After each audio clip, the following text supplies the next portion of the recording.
रामगंज ग्राम पंचायत संख्या 1 और 2 के तृणमूल नेतृत्व के एक वर्ग ने चोपड़ा विधायक और तृणमूल कांग्रेस के उत्तर दिनाजपुर जिला के चेयरपर्सन हमीदुल रहमान का सम्मानित किया है।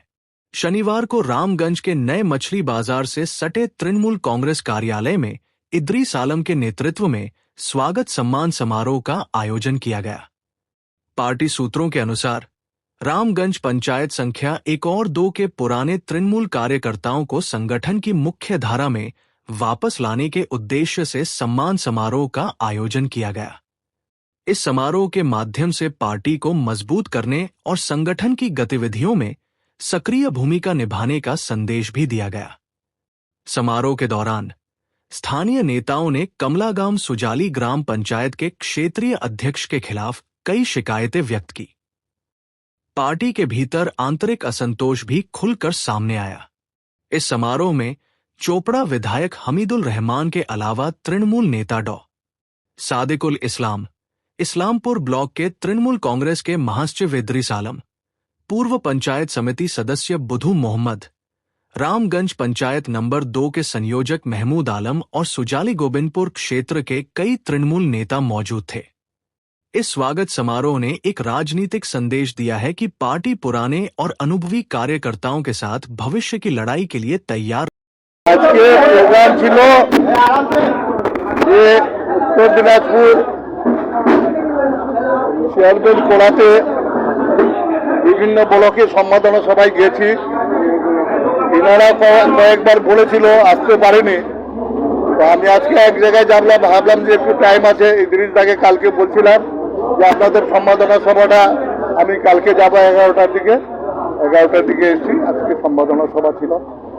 দাদা, দেখা যাচ্ছে যে কয়েকদিন আগে কলকাতায় এখানকার যে কমলাগাঁও সুজালি অঞ্চলের প্রেসিডেন্ট তিনি মমতা বন্দ্যোপাধ্যায় মাননীয় মুখ্যমন্ত্রীর বিরুদ্ধে কুৎসিত মন্তব্য করেছিলেন, সাথে সরিয়েও বলছেন।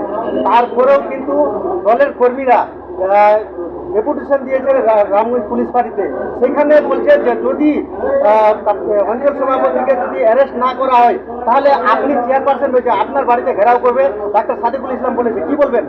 নিশ্চয়ই ওনারা বলেছে ঘেরা করতে পারে, করবে, কারণ আমাদের মাননীয় মুখ্যমন্ত্রীর বিরুদ্ধে, আমাদের অভিভাবক ওনার বিরুদ্ধে যদি কেউ বলে, ছেলেরা ভাই বন্ধুরা কেউ থেমে থাকবে না। নিশ্চয়ই ওনারা যেটা করেছে যুক্তিসঙ্গত করেছে, এবং যার কথা বলছেন তার নাম নিতেই আমাকে ঘৃণা লাগে। ও রাজনীতি জানে না। বিধায়ক সাহেব, কি বলবেন যে একজন তৃণমূল সুপ্রিমো যিনি শুধু বাংলার নয় সারা ভারতবর্ষের যে ইন্ডিয়া অ্যালায়েন্স, সেই ইন্ডিয়া অ্যালায়েন্সের মুখ হিসেবে উঠে আসছেন মমতা বন্দ্যোপাধ্যায়, তার বিরুদ্ধে হঠাৎ শুভেন্দু অধিকারীকে একসঙ্গে জুড়ে দিয়ে এলিগেশন লাগিয়ে দেওয়া, আবার সঙ্গে সঙ্গে সরি বললেই কি ক্ষমা হয়? কি বলবেন? আমি বলছি ওটা ক্ষমা হয় না। আমরা দল নিশ্চয়ই দেখবো। ব্যাপার হচ্ছে যে কথাটা, যার কথাটা বলছেন ও রাজনীতির বুঝে না। ওর ডাক নাম আছে ওর বাতাল। আগে ছোটবেলায় ওকে বলতো বাতাল। তো তার কাছে কি পাবে?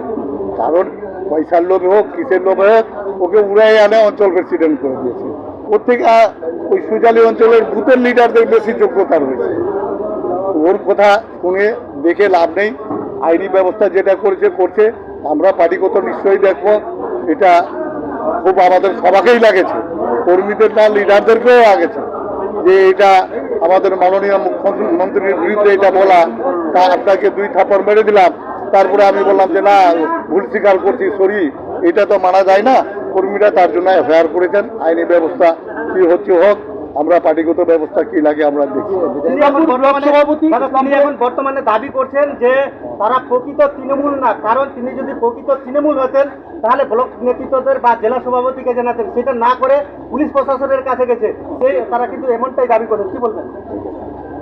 ব্লক প্রেসিডেন্টের কাছে, জেলা প্রেসিডেন্টের কাছে বহু কেসের বিচার দিয়েছে, সেইগুলোর বিচার হয়নি বা হবে। এটাও জেলা প্রেসিডেন্টের কাছে যাবে বলেছে তো সবাই, যে আমরাও জেলা প্রেসিডেন্টকে জানাবো যেটা আইনি ব্যবস্থা করেছে।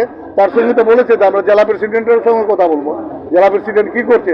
না হলে তো পাবলিক নিজের ব্যবস্থা নেবে, যেহেতু একটা দলের সুপ্রিমের সঙ্গে এই ধরনের কথাবার্তা বলবে একটা হাঁটু বৈশী লোক, একটা রাজনীতির বুঝে না, সেই লোক যদি এই ধরনের মন্তব্য করে তো দলটা আমাদের যাবে কোথায়? যিনি নিজেই স্বীকার করছেন আমি 30 বছর ধরে ভোট দিইনি, আব্দুল সত্তার সাহেব। তৃণমূল কংগ্রেসের সভাপতি জাকির হোসেন বলছেন যারা ওনার বিরুদ্ধে ডেপুটেশন দিচ্ছেন তারা দলের বিরোধী কাজ হ্যাঁ। করছে। কি বলবেন বিষয়টা? এটা তো জঘন্য কথা বলেছে। যারা দল বিরোধী কাজ করেছে এটা আইনি ব্যবস্থা করেছে। দলের সঙ্গে দলের জেলা প্রেসিডেন্টকে বলতে চেয়েছে, অভিযোগ জানাতে চেয়েছে, কিন্তু উনি প্রেসিডেন্টকে বহিষ্কার করা হতো। কোনো ব্লক প্রেসিডেন্ট হলে দলগতভাবে এতদিন বহিষ্কার করা হতো, বহিষ্কার করেনি। এটাই তো জানতে হবে যে উনি কিভাবে দলটাকে চালাচ্ছেন। আপনারা সবাই জানেন যে কয়েকটা অঞ্চল, 5-7টা অঞ্চল এই জেলায়, ব্লকের অঞ্চলের জেলায় বিতৃষ্ণা হয়ে গেছে, যে লোক অন্য দলে যায়নি, মমতা ব্যানার্জিকে ভালোবাসে, দলকে ভালোবাসে, দলের উন্নয়নটা গরিব লোকের উপকার হয়েছে, সাধারণ লোকের উপকার হয়েছে। রাগ করে অভিমান করে প্রায় 60% 50% লোক বাড়িতে বসে রয়েছে। তার জন্য চেয়ারম্যান করেছে। আমি প্রত্যেকটা ব্লকেই সেদিন কালিয়াগঞ্জ গিয়েছিলাম, কালিয়াগঞ্জেও তাই দেখছি, সেদিন আপনার হেমতাবাদেও তাই দেখলাম। আমরা আজকে মিটিং আছে, আলোচনা করে আমরা একটা ব্লুপ্রিন্ট তৈরি করব, যার থেকে এই কিছু কিছু লিডার রয়েছে আমাদের যারা এক নায়কতন্ত্র চালাচ্ছে, আমি ছাড়া কেউ না, এই আমিত্ব ভাবগুলোকে ছাড়াতে হবে। দলের সঙ্গে আমরা আলোচনা করব। দলীয় শৃঙ্খলা কি আছে?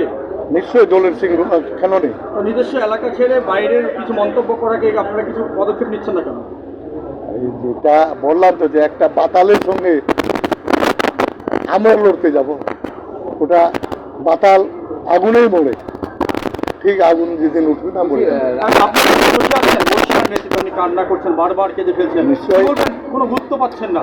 আরে গুরুত্ব ওরা না দোক, আমরা তো গুরুত্ব দিচ্ছি, মমতা ব্যানার্জি গুরুত্ব দিচ্ছে, অভিষেক ব্যানার্জি গুরুত্ব দিচ্ছে, করিম সাহেব গুরুত্ব দিচ্ছে, জেলা প্রেসিডেন্ট গুরুত্ব দিচ্ছে, কিন্তু একটা ব্লক প্রেসিডেন্ট ডাকবে না, অ্যাভয়েড করে একে বলবে না, ওকে বলবে না, এটা তো একটা ব্লক প্রেসিডেন্ট করছে। আমরা দেখছি তো দল কি হয়। পরিবর্তন কি প্রয়োজন মনে করছেন ইসলামপুর ব্লকে? না, ইসলামপুর ব্লকের পরিবর্তন হবে না হবে এটা দল সম্পূর্ণ রিপোর্ট রাখে। আমার বাড়িতে, আপনার বাড়িতে কি রান্না আছে, দলের কাছে রিপোর্ট আছে। দল নিশ্চয়ই জানে, দল নিশ্চয়ই ব্যবস্থা নিবে। আর ইদ্রিসদার চোখের জল ফেলাটা, যে ওখান সিপিএম এর রমরমা বাজার ছিল, কেউ কংগ্রেসের ঝান্ডাটা ধরার লোক ছিল না, সেই টাইমটাই এই পার্টি অফিসটা উদ্বোধন করার জন্যই পার্টি অফিস করেছে। তখন ওই জাকির বাবুও আসেন নাই, কানাই বাবুও আসেন নাই, হামিদুল বাবুও আসেন নাই। তখনও এখানটায় এত বড় জাদ্রাইল সিপিএম এর সঙ্গে লড়াই করে এখানটায় উনি সিপিএমকে নিস্তাবুত করেছেন। আর যদি সেই লোকটা এখন দাম না পায়, তো অটোমেটিক মন খারাপ হবে, অটোমেটিক কান্না আসবে। দাদা, আপনারা দাবি করছেন যে বিরোধী শূন্য রয়েছে, কিন্তু অথচ দেখা যাচ্ছে তৃণমূলের মধ্যে একাধিক গোষ্ঠী, সেটা কিভাবে দেখছেন? তৃণমূলের মধ্যে কোনো গোষ্ঠী নাই, 2-4টা মুষ্টিময় বললাম না, যে ব্যবসা করতে এসে ও সব ঠান্ডা হয়ে যাবে। পাবলিক মমতাকে ছাড়া কাউকে বুঝে না, হামিদুলকেও বুঝে না, কানাইকেও বুঝে না, আর করিম চৌধুরী আর একেও বুঝে না। মমতা ব্যানার্জির সবাই আমরা সৈনিক। মমতা ব্যানার্জিকে ঠিক আছে, মমতা ব্যানার্জির আক্ষেপে কি করতেছে, সামাল দিয়ে না রাখলে মারপিট গন্ডগোল শুরু হয়ে যেত। তো আমরা সবাইকেই সামাল দিয়ে রেখেছি। যে দলের বিরুদ্ধে বলেছে মমতা ব্যানার্জি আমাদের সুপ্রিম, তার বিরুদ্ধে বলছে, আমরা দেখছি দলগত এটার ব্যবস্থা কি হয়। আজকে এই যে রামগঞ্জ 1, রামগঞ্জ 2 পুরনো যে কর্মী সমর্থক, পুরনো যে লিডারশিপ আছে, ওনারা 2-2.5 বছর ধরে বসেছিলেন, অফিস বন্ধ ছিল, ওনারা কোনো দলে যায়নি। টিএমসি আর মমতার মুখ দেখে ওনারা বসেছিলেন, কিন্তু এই 1 সপ্তাহ আগেই এই রামগঞ্জ 1, রামগঞ্জ 2 প্রতিনিধি মণ্ডল গিয়েছিলেন হামিদুলদার কাছে, যে আমরা কি করব, 2-2.5 বছর ধরে আমরা বসে আছি, হ্যাঁ বলকে আমরা কোনো পাত্তা পাচ্ছি না, আমাদের কোনো মিটিং মিছিলে ডাকা হচ্ছে না, আমাদেরকে কোনো দায়িত্ব দেওয়া হচ্ছে না, তা আমরা কি করব। তখন হামিদুলদা বলেন যে আগে আমি বিধায়ক ছিলাম, তো অন্য বিধানসভায় ইন্টারফেয়ার করতে পারতাম না, কারণ ওটা করিম সাহেবের বিধানসভা, আমার বিধানসভা চপড়া, তার জন্য আমি ইন্টারফেয়ার করতে পারতাম না। এখন আমি ডিস্ট্রিক্ট চেয়ারপারসন আছি, যে দিদি আর অভিষেক বন্দ্যোপাধ্যায় ওনাকে ডিস্ট্রিক্ট চেয়ারপারসন করেছেন, ওটাই উনি গর্বিত হয়ে বললেন যে এখন আমি ডিস্ট্রিক্ট চেয়ারপারসন আছি। ডিস্ট্রিক্টের যে কোনো জায়গায়, যে কোনো পঞ্চায়েতে, যে কোনো বুথে, যে কোনো ব্লকে গিয়ে উনি মতলব সংগঠনকে স্ট্রং করার জন্য উনি কাজ করতে পারেন। তখন উনি রামগঞ্জ 1 রামগঞ্জ 2 লোকগুলোকে বললেন, আপনারা বাড়িতে না বসে আপনারা বাইরে বের হন আর পার্টিটাকে শক্তিশালী করুন, সংগঠনকে শক্তিশালী করুন, মমতা বন্দ্যোপাধ্যায়ের হাতটাকে শক্তিশালী করুন, মমতা বন্দ্যোপাধ্যায়কে মিশনটাকে শক্তিশালী করুন। তারপর এখানকার যে লিডারশিপ আছে, ইদ্রিসদা বলুন, কুরবানদা বলুন, বুধুদা বলুন, আমিরুল্লাহ সাহেব বলুন, মোহাম্মদ সাহেব বলুন, এখানকার যতগুলো লিডারশিপ আছে ওনারা উৎসাহিত হয়ে বেরিয়ে এসছেন। তারপরেই আমরা এখানে 21শে জুলাইয়ের উপলক্ষে একটা র্যালি করলাম। তারপর কালকে ওনারা গিয়েছিলেন যে আপনি তো ডিস্ট্রিক্ট চেয়ারপারসন হয়েছেন, কিন্তু আমরা তো বাড়িতে বসেছিলাম, পুরো পৃথিবীর লোক, পুরো ডিস্ট্রিক্টের লোক, পুরো লিডারশিপ আপনাকে সম্বর্ধনা দিয়েছে, আমরাও ইচ্ছুক যে আপনাকে সম্বর্ধনা দেব, আপনি যদি কালকে আমাদের অফিসে একটু পা রাখতে পারেন। তখন উনি অ্যাকসেপ্ট করলেন যে আমি তো প্রোগ্রামে যাব, যখন প্রোগ্রামে যাব ডায়গঞ্জে যাওয়ার সময় আপনাদের অফিসে আমি একটু সময় কাটাবো। তো ওই উপলক্ষে উনি আজকে এসেছিলেন এখানে এসে কারা বার্তা দিলেন উনি, আর সব কর্মী সমর্থককে উনি উৎসাহিত করার জন্য সবাইকে বললেন যে আমি সাথে আছি, দিদি পাশে আছে, অভিষেক পাশে আছে, তৃণমূলের ঝান্ডাটা পাশে আছে, তৃণমূল পার্টি তোমাদের পাশে আছে, তোমরা এগিয়ে চলো, আমরা সবাই সাথে আছি। কিছু লিডার আছে যে পুলিশকে মিসগাইড করে, পুলিশের দুর্ব্যবহার করে আর মিসগাইড করে।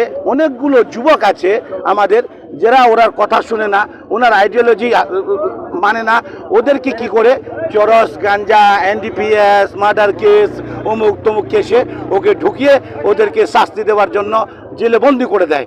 তো পুলিশকে মিসগাইড করা হয় কিছু লিডার, সবাই না, কিছু লিডার আছে যারা পুলিশকে ব্যবহার করে, পুলিশকে মিসগাইড করে, পুলিশকে ভুলভাল বুঝিয়ে কিছু যুবকদেরকে NDPS কেসে আর চরস গাঞ্জার কেসে ঢুকানো হয়। ওদের ওই রকমের লিডারের জন্য উনি কড়া বার্তা দিলেন যে আমরা ডিস্ট্রিক্ট চেয়ারপারসন আর ডিস্ট্রিক্ট প্রেসিডেন্ট আর করিম বাবু যে আছেন, আমাদের গোলাম রব্বানী আছেন, মিনিস্টার আছেন, MIC ওয়েস্ট বেঙ্গলের মিনিস্টার আছেন, ওনারা সবাই উপরমহলের লোক, উচ্চ নেতৃত্ব সবাই বসে যতগুলো সমস্যা আছে, প্রবলেমস আছে, ওগুলো শর্ট আউট করার জন্য উনি বললেন যে আমরা একটা ব্লুপ্রিন্ট তৈরি করব, যেখানে আমরা সবাইকে নিয়ে চলবো। কারণ দিদির যে মেসেজ আছে, হায়াত লেকে চলো, কায়নাত লেকে চলো, চলো তো সারে জাহাঁ কো সাথ লেকে চলো। আজকে আমাদের কর্মসূচি এখানে ছিল, তো রামগঞ্জ 1 টু গোবিন্দপুর সুজালি মিলে আমরা উত্তর দিনাজপুরের চেয়ারপারসনকে আমরা সংবর্ধনা দেখছিলাম।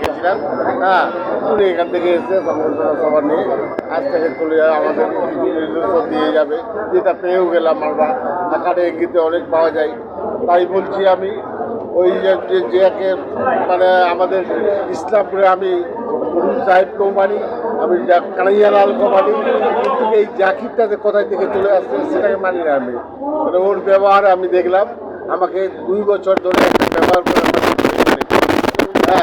আমার সিক্রেট উপায় টানে দেবে, আর সেই ব্যক্তিটা আমার সাথে মিথ্যাবাজি অনেক লোক আবার আছে। তাহলে আপনাদেরকে বলতে চাই, আমি 1998 সাল থেকে তৃণমূল করেছি, 93 তখন কংগ্রেস ছিল, তখন কিন্তু মমতা ব্যানার্জি আসেনি, তখন মমতা ব্যানার্জি কংগ্রেস। ওই 93 সালে আমি ওই মানে শহীদ দিবসে যে মিটিংটা হয়েছিল সেখানে আমি ছিলাম, আর তার জন্য আমার একটা কান্না বার হয়ে যায়। তো 21শে জুলাই কী হয়েছিল না হয়েছিল, যেটা আমার চোখের সামনে হয়েছিল, আমার আগের পাশে খালে কাটিয়ে নাম ছিল, সেটার দৃশ্যটা মনে পড়ে আমার কাঁধে মারা গেছে, তাই আমার চোখের জল আসে। আমাকে কোনো পেটা হয়ে, আর তাছাড়া আমার কোনো দুঃখ নেই। কিন্তু আমাদের এই উত্তর দিনাজপুরের মধ্যে আমি বলছি 294টা বিধায়ক আছে পশ্চিমবাংলায়, 294টা বিধায়ক ছাড়া কেউ কাজ করতে পারবে? কিন্তু আমাদের মাননীয় করিম চৌধুরীকে ছাড়া নিজের ইচ্ছাকৃত যা করে তার জন্য বাপ মগের মুল্লুক হয়ে গেছে। এটাই দুঃখ আমাদের, যার কোনো নাম নাই, নিশা নাই, যার ঠিকানা নাই, কালকে পয়দা হলো সেই ব্যক্তিটা আমাদের চোখের সামনে এসে ওই গার্ডেন লুট, এই লুট, কী লুট করতেছে। যার জন্য আমরা চৌধুরী সাহেবের নেতৃত্বে আমরা বাগান নিয়ে আমরা একটা আন্দোলন করেছিলাম, তো এখানে কোনো কালোবাজারি ঢুকতে দিব না। এটা হামিদুল সাহেব জানে, চৌধুরী সাহেব প্রতিবাদ করেছিল অনেকে 1993 সালে, জিহাদ করেছিল, যেটা 2011 সালে সেটাকে এবারে মানে সরকার স্বীকৃতি দিয়েছিল, আমি এটা দুঃখ দিয়েছিল যাতে আজ থেকে কালোবাজি ঢুকতে পারবে না। তাই আমি বলছি আমার অনেক দুঃখ আছে এই চা বাগানের শ্রমিক ইউনিয়ন থেকে নিয়ে যত ইউনিয়ন আছে আমার কাছে সম্পূর্ণ বইগুলো আছে, আপনারা নিয়ে যাবেন। 1998 সালের নির্বাচন শুরু যখন হয়েছিল তখন দিদি আমাকে এই বইটা নিজে হাতে দিয়েছিল। এই বইটা কারো হাতে দেওয়া ছিল না, এই বইটা দিদির হাতে দেওয়া ছিল, সেই দিদি আমাকে দিয়েছিল। সেই বইটার দিকে তাকিয়ে রাজনীতি করেছিলাম রামগঞ্জ 1 টু গোবিন্দপুর সুজালির সম্পূর্ণ লোককে নিয়ে। কোনো ব্যক্তি বলতে পারবে না আমাকে কারো কাছে 2টা টাকা প্রমাণ করতে পারবে না। তো আমরা সেই রকম রাজনীতি করেছি। আজকে কালকে ছিল 20 টাকা আমার কাছে মেনে নিত, আজকে করোড়পতি। আরে পয়সা খাবা তো পার্টিটার বদনাম করবা, দুঃখ এটার জন্য লাগতেছে। তো একদিন আমরা বলেছিলাম সিপিএম চোর, মহাচোর, বুদ্ধ চোর, হ্যাঁ জ্যোতি চোর, বুদ্ধ চোর, বাপ চোর, বেটা চোর, এই চোর চোর করে হাল্লা করছিলাম। সেই জিনিসটা আমাদের ভিতরে এমন নোংরা লোক দলটাতে ঢুকে এখন আমাদেরকে কথা শুনতে হচ্ছে এদের জন্য, চোর চোর চোর চোর চোর, এই চোরগুলোর জন্য। তাই এইটুকু দুঃখ লাগে আমাকে। তাই আমি আর কিছু আপনাদের পড়া আবার কথা হবে। আজকে আমাদের এমএলএ সাহেব আসছেন আমাদের সংবর্ধনা নেওয়ার জন্য। আমি আর আপনাদের কাছে বেশি কিছু না বলে আমি এখান থেকে না যেগুলো বলছে রামগঞ্জ 1 2 তে গঠন করতে হচ্ছে যে আমরা শুধু রামগঞ্জের নেতা নয়, উত্তর দিনাজপুরের নেতা নয়। আমি উত্তর দিনাজপুর ওই দিদির বাড়িতে বসে দিদি বলছিল যে পুরা উত্তর দিনাজপুরটাকে তোমাকে দেখতে হবে। আর তখন থেকেই আমি নেমেছিলাম, আমার কোনো পোস্ট আমি দিদির কাছে চাইনি। করুণ চৌধুরীর মতো লোক আমাকে লিডারশিপ নেতা বলেছে, এটাই তো সব থেকে বড় কথা। প্রথমে কি আপনার স্থানীয় যে পঞ্চায়েত রয়েছে রামগঞ্জ 1, এটার কি কোর কমিটি ভেঙে নতুন কোর কমিটি করার ইচ্ছা রয়েছে? কমিটিতে কোনো কোর কমিটি নাই, কোর কমিটি ভাঙতেও হবে না, আমাদেরকে বানাতে হবে। আমরা একটু ওই ফান্দে পড়ে গেছিলাম, ফান্দে পড়ি যাবো কাকে করে। তো তাই ওদেরকে রাজনীতি শিখাই দিতে হবে যে তৃণমূল কাকে বলে, আর তৃণমূলের নাম কি, তৃণমূলের টটাও জানে না, তৃণমূল করতে চলে আসছে। এগুলা পার্টি হয়নি। আজকে রামগঞ্জের অবস্থাটা দেখে আপনারা বলুন যে আমি আর আমাদের স্বাধীনতা আছে, আমাদের সংবর্ধনা কর্মসূচি ছিল। এই সংবর্ধনা কর্মসূচির জন্য আমরা রামগঞ্জ মানুষ নেতা কর্মীরা উপস্থিত হয়েছিলাম। এখানটা আমরা উত্তর দিনাজপুর তৃণমূল কংগ্রেস কমিটির চেয়ারপারসন শ্রী হামিদুল রহমান মহাশয়কে আজকে আমরা সংবর্ধনা জানালাম। আজকে শুধু এটা আমাদের জন্য সংবর্ধনা না, আজকে আমরা যে সংবর্ধনা জানাতে এসেছি এটা আমাদের আবেগ, এটা আমাদের ভালোবাসা। আজকে আমরা প্রকৃত অভিভাবককে পেয়েছি আমরা, কারণ আজকে 2-3 বছর ধরে যেভাবে তৃণমূল কর্মীদের নতুনরা এসে ডিপ্রাইভ করছে, আমাদের মনের ব্যথা কাকে শোনাবো, সেটা হামিদুল সাহেব তিনি শুনেছেন। আমাদের যে অভিভাবকের একজন দরকার ছিল, প্রকৃত অভিভাবক যে আমাদেরকে নিয়ে চলতে পারবে, পুরাতন তৃণমূল কর্মীদের একত্রিত করে এবং রামগঞ্জ 1 2 তৃণমূল কংগ্রেস কর্মীর সংগঠনকে শক্তিশালী করবে এবং সবাইকে নিয়ে চলতে পারে, তার নাম হলো হামিদুল সাহেব। তিনি আমাদের শিখিয়েছেন এই 2-4 দিনের মধ্যে কীভাবে তৃণমূল সংগঠনকে দৃঢ় করা যায় এবং সবাইকে একসাথে নিয়ে চলা যায়। দাদা 2 থেকে 2.5 বছর আগে কিন্তু বিধায়কের গোষ্ঠী এবং ব্লক প্রেসিডেন্টের গোষ্ঠী ছিল, তারপরে কিন্তু 2 বছর একসাথে আপনারা চললেন। আবারও কি তাহলে রামগঞ্জ 1 2 তে গোষ্ঠীকন্দল শুরু? গোষ্ঠীকন্দল, আমরা আমাদের দল একটাই তৃণমূল কংগ্রেস কর্মী। কিছু স্বার্থপরী লোভীরা নিজের স্বার্থকে চরিতার্থ করার জন্য, নিজের পকেট ভরার জন্য, আমাদের পার্টিটাকে দুর্বল করার জন্য, হেয় করার জন্য তৃণমূলকে দুভাবে গোষ্ঠী করে রেখেছে ইসলামপুরের কিছু নেতৃত্বরা। পরিষ্কার সেটা আপনারা দেখতেই পাচ্ছেন। আজকে আমাদের সিনিয়র নেতা, আমাদের রাজনীতির গুরু ইদ্রিস দাকে যেভাবে অপমানিত করা হচ্ছে, সেটা আমাদের দুঃখ, বেদনা, এটা আমরা ভুলবো না। কারণ এত বড় একটা সিনিয়র নেতাকে অপমান করা হচ্ছে, এটা ভুলার মতো না।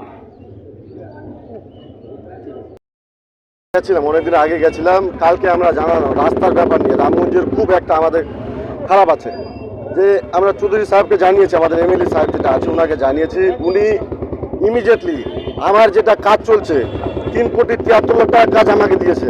মোটামুটি 6 কোটি টাকার 6 কোটি টাকার কাজ শুধু রামগঞ্জ 1-এ চৌধুরী সাহেব দিয়েছে। এর মধ্যে এই মার্কেটিংয়ের ব্যাপার নিয়ে, রাস্তা নিয়ে আমরা আলোচনা করতে গেছিলাম। কালকে আবার আমাদের আশ্বাস দিয়েছে, হামিদুল সাহেব বলেছে করে দেবে। তার জন্য আজকে হামিদুল সাহেবকে বললাম আপনি একটু শুধু গিয়ে যদি মানুষকে একটা আশ্বাস দিয়ে দেন তাহলে ভালো হবে। তার জন্য আমরা অনুরোধ করে ডেকেছিলাম ওনাকে। উনি যা বলে সেটা করে, আপনি ভালো করেন। আর এরকম ইসলামপুরের ভাওয়ার নেতাদের মতো না, উনি যা বলে তা হামিদুর রহমান করে, সেটা আপনারা জানেন।